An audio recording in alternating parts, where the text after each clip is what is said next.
Hi, good morning, you guys. Today we're going to be talking about cardiovascular fitness, its importance, and how it's measured.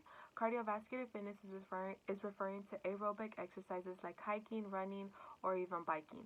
Cardiovascular fitness is the ability of our heart, lungs, and circulatory system to get oxygen to our muscles during a workout so we can effectively perform. We carry oxygen through our blood in the hemoglobin, and it's very important for us to do so because we can die from the lack of oxygen. Um, we measure cardiovascular fitness through our VO2 max, which is the maximal oxygen uptake during an intensity exercise, and we know once what is our VO2 max because that is when our VO2 max plateaus, it doesn't increase no more, or we know when our body cannot perform anymore and we just like feel really tired and we quit because we can't keep going no more. We can't further push our body anymore, and that's when we know what our VO2 max is. Um, why it is important for why is it important for us to assess our cardiorespiratory fitness? One, it is important for us to assess our cardiorespiratory fitness because it prevents us from getting a chronic disease like certain cancers or diabetes. Second, it helps our cardiorespiratory endurance is higher, which means that we can last longer during a cardio workout or a high intensity workout. Um, Three, it is our stamina is higher.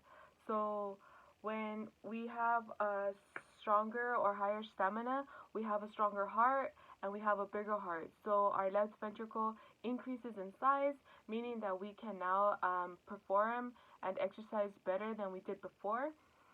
Um, why is application for so how do we use our cardiorespiratory fitness in a professional field?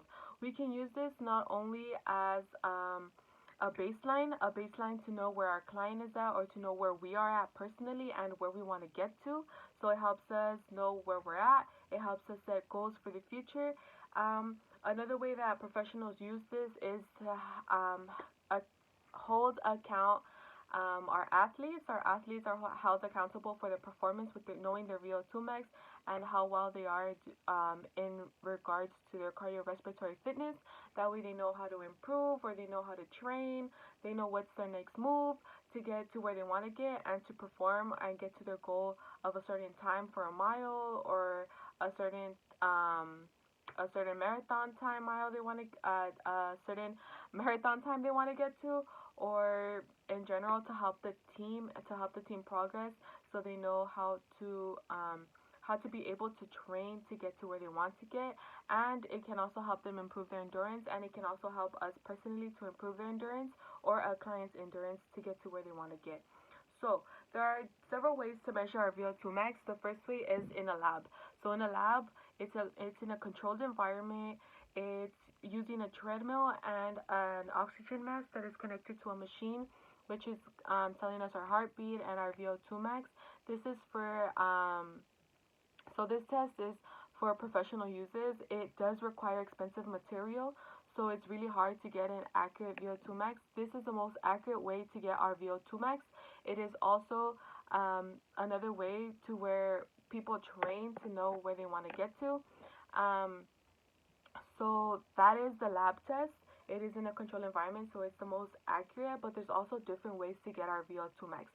There's two other ways that we can get our VO2 max, which is the 1 mile Rockport test, which is basically where we ask the person or you yourself can do a mile. We have to be at a pace where it's a brisk walk. It's not a running test, so you brisk walk as fast as you can.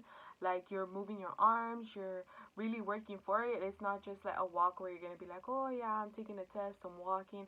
No, you have to like push yourself a little bit, and you have to get your heartbeat up and increase it. After that, we will get our time, and right away we will take our heartbeat.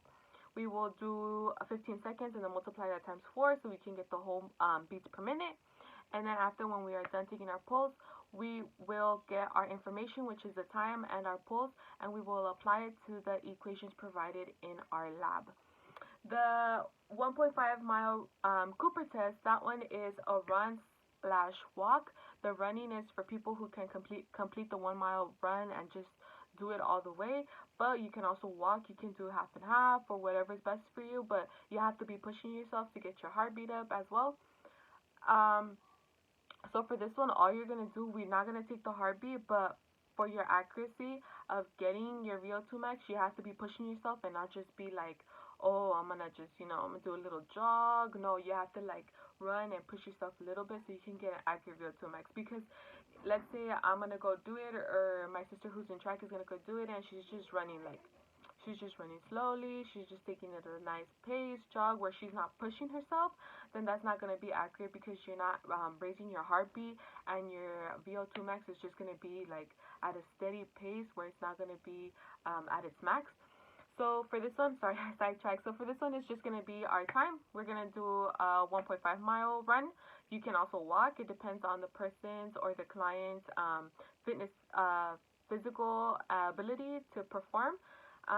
So once we get our time, we are going to compare that time to the table 6.2, which is the compared to table 6.2, which is called estimated maximal oxygen uptake for 1.5 mile run test. And then once you get that, there's a chart where it has like the time you did the 1.5 mile, and then it's gonna have on the side, it's gonna have like the VO2 max, and that's how you get your VO2 max without having to go to a lab and without having to pay the expenses for the use of the materials or the requirements needed for the lab test.